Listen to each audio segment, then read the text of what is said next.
लाहौर में जारी आसमा जहांगीर कॉन्फ्रेंस का दूसरा दिन भी पहले दिन की तरह हंगामा खेज रहा और कॉन्फ्रेंस की इख्तितामी तकरीर की सिलेक्शन ही तनकीद की जद में आकर मुतनाज़ा हो गई। कॉन्फ्रेंस के मुंतज़मीन ने मुस्लिम लीग नून के कायद नवाज शरीफ को 2 रोज़ा सेशन के इख्तितामी तकरीर के लिए प्लेटफॉर्म दिया। नवाज शरीफ को खिताब का मौका देने पर वफाकी वुज़रा ने तनकीद की और वफाकी वज़ीर इत्तेफाक फवाद चौधरी ने कॉन्फ्रेंस में शिरकत से माजरत कर ली। आसमा जहांगीर कॉन्फ्रेंस में शिरकत ना करने की वजह बताते हुए फवाद चौधरी ने अपने ट्वीट में लिखा कि आज आसमा जहांगीर कॉन्फ्रेंस में मुझे मदऊ किया गया था। मुझे बताया गया कि कॉन्फ्रेंस का इख्तिताम एक मफरूर और मुल्जिम की तकरीर से होगा। जाहिर है ये मुल्क और आइन का मजाक उड़ाने के मुतरादिफ है। मैंने कॉन्फ्रेंस में शिरकत करने से माजरत कर ली है। उन्होंने अपने एक और ट्वीट में इस इवेंट के इंतजामिया में शामिल सुप्रीम कोर्ट बार एसोसिएशन को भी मशवरा दिया कि वो गैर जानिबदारी का मुजाहरा करे। फवाद चौधरी ने लिखा कि सुप्रीम कोर्ट बार एसोसिएशन को भी मशवरा है कि वो गैर जानिबदार रहे ताकि वकला की हिमायत हासिल रहे। ऐसी कॉन्फ्रेंस जिससे चीफ जस्टिस ऑफ पाकिस्तान और दीगर सीनियर जजेस ने खिताब किया हो, उसके इख्तिताम में एक मफरूर की तकरीर जजेस और अदलिया की तौहीन है। फवाद चौधरी की तनकीद के साथ साथ वजीर आजम के मुशीर बराए एहतसाब और दाखिला शहजाद अकबर ने भी मुस्लिम लीग नून के कायद की इख्तितामी तकरीर के इंतजामी फैसले पर तनकीद की और सवाल उठाया कि क्या मुअज़्ज़िज़ जजेस को ऐसी तकरीबात में शरीक होना चाहिए जिनका एक सियासी पहलू भी है। अपने ट्वीट में शहजाद अकबर ने लिखा कि ऐसी कॉन्फ्रेंस जिससे चीफ जस्टिस ऑफ पाकिस्तान और आला अदलिया के दीगर सीनियर जजेस और बार के मुअज़्ज़िज़ अरकान ने खिताब किया हो, उससे एक सजाई याफ्ता मुजरिम और मफरूर का खिताब करना इंतजामिया की गैर जानिबदारी पर शक को जन्म देता है। यह भी वाज़ेह होता है कि मुअज़्ज़िज़ जजेस साहिबान को ऐसे सियासी इज्तिमात में शिरकत से इज्तिनाब बरतना चाहिए। वफाकी वुज़रा की तनकीद के बाद ये सवाल उठ रहा है कि क्या मुअज़्ज़िज़ जजेस का एक सजाई याफ्ता शख्सियत के साथ स्टेज शेयर करना दुरुस्त है या नहीं। इस मामले पर हम बात करेंगे, जिसके लिए हमें ज्वाइन किया है supreme court bar association Ahsan बूंद साहब ने। एहसन साहब, बहुत बहुत शुक्रिया वक्त देने के लिए। ये एतराज़ उठ रहा है कि जिस आसमा जहांगीर कॉन्फ्रेंस से मुअज़्ज़िज़ जजेस ने खिताब किया, कल चीफ जस्टिस ऑफ पाकिस्तान ने खिताब किया, वहां पर नवाज शरीफ को मौका दिया गया कि वो भी तकरीर करें जो कि कॉन्विक्ट है, एब्सकॉन्डर है। आपकी क्या राय है इस तनकीद पर, इस इख्तिलाफ पर? बात सुने, हर टॉपिक, हर इस कॉन्फ्रेंस के तकरीबन 20-25 सेशन थे। हर सेशन का एक अपना टॉपिक था। अदलिया के हवाले से था और डेमोक्रेसी के हवाले से था, तो उसमें ऑनरेबल जज साहबान, honourable chief justice of Pakistan, बाकी चीफ जस्टिस जो हैं उन्होंने खिताब किया। इसी तरह वकला ने खिताब किया। और उसके बाद जो दूसरा सेशन था उस पे सिविल सोसाइटी के हवाले से था। तीसरा सेशन था, जैसे आज नैब पे एक सेशन था तो उस पे अली जफर साहब मौजूद थे, इसी तरह बाकी पॉलिटिकल पार्टी, पीपल्स पार्टी के लोग थे। या आज एक सेशन था अफगान इशू पे, उस पे जनाब मोहतरम अपना फवाद चौधरी साहब जो थे वो उसके चीफ गेस्ट थे, लेकिन वो आज आ नहीं सके, नहीं आए।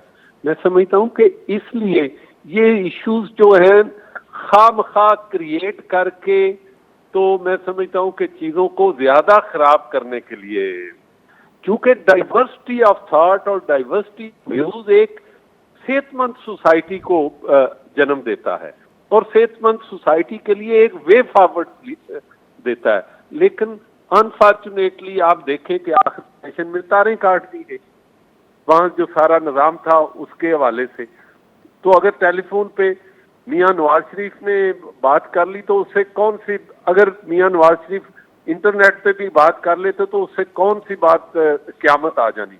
डाइवर्सिटी ऑफ व्यूज से तो इख्तलाफ नहीं है वफाकी वुज़रा, खासतौर पे फवाद चौधरी का, जिन्होंने आना था इस कॉन्फ्रेंस में लेकिन उन्होंने बाइकआउट कर दिया इसका, इस वजह से कि उसमें नवाज शरीफ साहब को तकरीर का मौका दिया जा रहा था, क्योंकि वहां पे शाहिद खगन अब्बासी साहब भी मौजूद थे, कमर ज़मान कायरा साहब भी थे।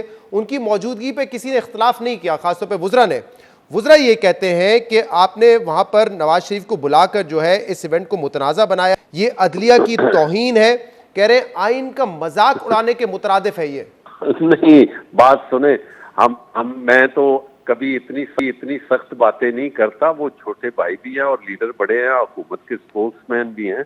लेकिन ये है कि ये ठीक है, उन्होंने गवर्नमेंट اپنا ویو دینا ہے, ہم ان کے اپنے ویو کا بھی احترام کرتے ہیں, لیکن ہمارا اپنا ویو ہے جو ہم دیتے ہیں کہ اس میں کوئی فریڈم آف ایکسپریشن پہ کسی قسم کی کوئی پابندی نہیں ہے. ان کے کہنے سے تو ان کا تو دیکھیں, ان کا نقطہ نظر بالکل میاں نواز شریف کے خلاف دینا ہے, تو انہوں نے ایک چیز متنازع کوشش کرنی ہے قائم کرنے کی. انہوں نے یہ نہیں کہنا کہ کل ایک ایونٹ جو اناگرل ایونٹ تھا اس کو جناب چیف جسٹس آف پاکستان نے اور باقی سینئر ججز نے اناگوریٹ کیا اور ایک ہیلدی انوائرمنٹ میں انہوں نے ایک بات کی.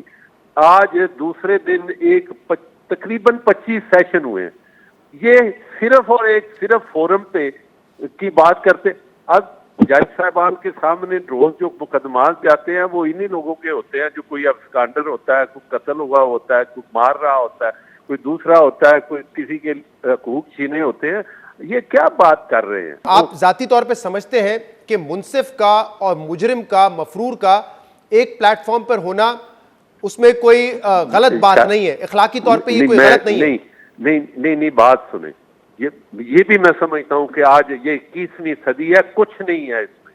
بات یہ ہے کہ کچھ نہیں ہے, اس لیے کہ چونکہ اپنا جج صاحب نے اپنے سیشن میں اپنے کلمات میں اپنے دل کا اظہار کیا, گفتگو کی. اب جو سیشن ہوا ہے یہ سارے پولیٹیکل لیڈرز کا تھا, پولیٹیکل لیڈرز نے اپنے جذبات کا اظہار کیا. وہ کہہ رہے ہیں کہ کانفرنس ایک ہی تھی اور اسی لیے فواد صاحب کہہ رہے ہیں کہ میں نے اس کا بائیک آؤٹ کیا. لیکن آپ یہ بتائیے کہ جو آپ کہہ رہے ہیں کہ مختلف اس میں وہاں پہ ٹاپکس تھے جس پہ چیف گیسٹ کو جو ہے انوائٹ کیا گیا تھا, تو جو آنریبل ججز ہیں ان کی نالج میں تھا کہ نواز شریف نے بھی اسی کانفرنس سے خطاب کرنا ہے آخر میں؟ بات یہ ہے کہ کسی آدمی کو دوسرے کے جس سیشن میں یا جس وقت ایک فورم ہے اس میں ایک آدمی نے آنا ہے. ہم بہت سارے ایسے پولیٹیشین دیکھے ہیں جن کو ہم نے دیا, ان کے خلاف ہزاروں پرچے ہوئے ہوتے ہیں, گورنمنٹ نہیں اریسٹ کر رہی ہوتی اور وہ اپنا وہاں پہ آ کے خطاب کرتے ہیں. اس کا مطلب یہ تھوڑا ہی ہے کہ جج اور پولیٹیشین جو ہیں وہ مکس ہو جاتے ہیں. پرچے ہونا تو الگ بات ہے, لیکن یہاں پہ تو عدالتیں کہہ رہی ہیں کہ وہ مفرور ہے. لیکن میں یہ آپ سے پوچھنا اس لیے چاہ رہا ہوں کیونکہ یہاں پہ وزراء تو اعتراض کر رہے ہیں, میں یہ جاننا چاہ رہا ہوں کہ ججز کو اس بات سے کوئی اعتراض تھا یا نہیں تھا, کیونکہ اگر ان کی نالج میں ہے کہ نواز شریف صاحب نے تقریر کرنی ہے اور پھر بھی وہ آ رہے ہیں اس فورم پہ, تو اس کا مطلب ان کو اعتراض نہیں ہے. یہ جاننا چاہ رہا ہوں ان کی نالج میں تھا. ججز کو کیوں اعتراض ہوگا, کیونکہ ججز کے ساتھ وہ نہ کو ہوسٹ ہے, نہ وہ سٹیج پہ بیٹھے ہیں, نہ وہ ان کے ساتھ مکالمہ کیا ہے, نہ ادروائز جج صاحبان کا اس سے کیا تعلق. صحیح, اسپیسیفکلی یہ بتا دیں کہ ججز کو ان کی تقریر کرنے کا علم تھا یا نہیں تھا؟ دیکھیں, سارا ایشو ساری جو ہوتا ہے نا پروگرام وہ ہوتا ہے, لیکن یہ ہے کہ پبلش بھی ہوتا ہے. اس میں مختلف پولیٹیشینز جو ہیں بعض اوقات آتے ہیں, بعض نہیں آتے. الٹیمیٹلی جو نہیں آتے ان کی جگہ اور ریپلیس کرتے ہیں. تو یہ نواز شریف صاحب کسی کی ریپلیسمنٹ تھے یا اوریجنل پلان کا حصہ تھے؟ نہیں, دیکھیں یہ جو آرگنائزر تھے انہوں نے اس کے بعد میاں صاحب سے رابطہ کیا اور میاں صاحب سے ٹائم لیا, تو ڈیفینیٹلی یہ ان کے علم میں تھا. ایسی کون سی بات؟ ان کے علم میں تھا اور ججز کو اس بات سے کوئی اعتراض نہیں تھا کہ آخری تقریر نواز شریف کریں گے اس پلیٹ فارم سے؟ جج صاحبان کو تو نہیں نہ پتا, جج صاحبان کو نہ بتانے کی ضرورت ہے, نہ ان کا اس ایونٹ سے کوئی تعلق ہے. آپ کہہ رہے ہیں کہ ان کے علم میں یہ نہیں تھا کہ نواز شریف صاحب نے میں یہ کہہ رہا ہوں کہ جج صاحبان کو بتانے کی ضرورت نہیں ہے. بتانے کی ضرورت نہیں ہے تو ان کو نہیں معلوم ہوگا, یہ کہہ رہے ہیں نا آپ بیسکلی؟ ہاں, نہیں ضرورت ہی نہیں ہے. ضرورت ہی نہیں ہے, ٹھیک ہے. تو آپ کو نہیں پتا کہ ان کو اس بات سے اعتراض تھا یا نہیں تھا؟ You don't know about this? نہیں, ان کو دیکھیں انہیں بتانے کی ضرورت نہیں ہے, ان کا کوئی کنسرن نہیں ہے, ان کا سیشن نہیں ہے, ان کے ساتھ وہ شیئر نہیں کر رہے. ٹھیک ہے, بس میں یہ جاننا چاہ رہا تھا کہ وزراء کو جس طرح اعتراض ہے کیا ججز صاحبان کو اعتراض ہے یا نہیں, یہ جاننا چاہ رہا تھا آپ سے. بہت بہت شکریہ.